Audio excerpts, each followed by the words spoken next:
Today's parsha we have the mitzvah of anochas tefillin, to put on tefillin, and the parsha says v'samtem es devorai eile al levavchem, the tefillin should be level to the heart.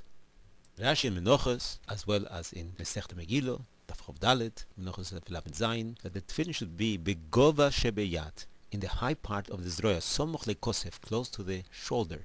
This way is level to the heart. The Geonim say you should not have the tefillin in any part of the upper arm, but up to the center of the upper arm. Plag zroa, half of the upper arm, half of the humerus bone. Which half? The half which is level to the heart. In Shulchan Aruch says you should put the tefillin from the center of the arm until the elbow, because you need the tefillin should be level to the heart. From the center of the arm until the elbow, that's where it's going to be considered level to the heart. Neged halev, sometimes the vorayel alevavchem. The problem is that the heart is from the center of the arm till the armpit, not till the elbow.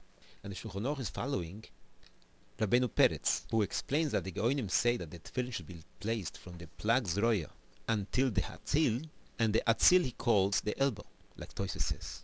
But this is not so simple, because Rashi and Toysves in most places in Shas argue what is the translation of atzil, which in Targum is marpek. Rashi says atzil means the armpit, axilio. Rabbeinu Tam says elbow. So when the Goyim says from chotzi until the atzil, and should be neged alev, is lav dafke that the Goyim meant elbow, like Rabbeinu Tam, but maybe the Goyim meant from the center of the arm until the armpit, the upper half of the arm.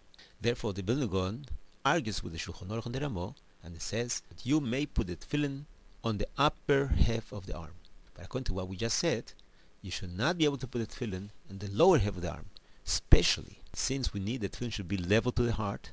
The heart sees only one half of the arm, one half of the humerus bone. Which half, the upper half or the lower half? The heart is between the second rib close to the neck to the sixth rib, up to the beginning of the chest line, the pectoral muscle. When the hand is in hanging position, it's true that only one half of the arm is going to be level to the heart, and that is the upper half of the arm, level to the heart, not the lower half of the arm, making the psak of the Vilna Gaon much stronger. So if somebody wants to have the tefillin, should fit between the beginning of the biceps until the center of the arm, and is going to use only the lower half of the arm, he's going to have a very small space, and no part of the tefillin should stick out, should come out from the gvul ha-tefillin. So some people came with a new suggestion that you should not measure the biceps in full contraction, but rather when the hand is relaxed, hanging down, and the space becomes very wide until the elbow, like it's mashmas in the Shulchan Aruch.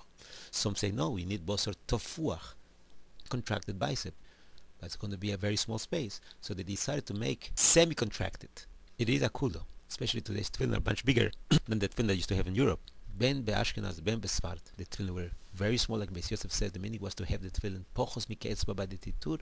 Then you can put the tefillin in a small space. But actually we have the problem that the tefillin has to be level to the heart, leikuva. For that, the best eitzah is to put the tefillin in both parts. First at the lower half of the arm, and then at the upper half of the arm. Those who put two sets of tefillin at the same time, they put rashis in the upper half and Rabbeinu Tam in the lower half.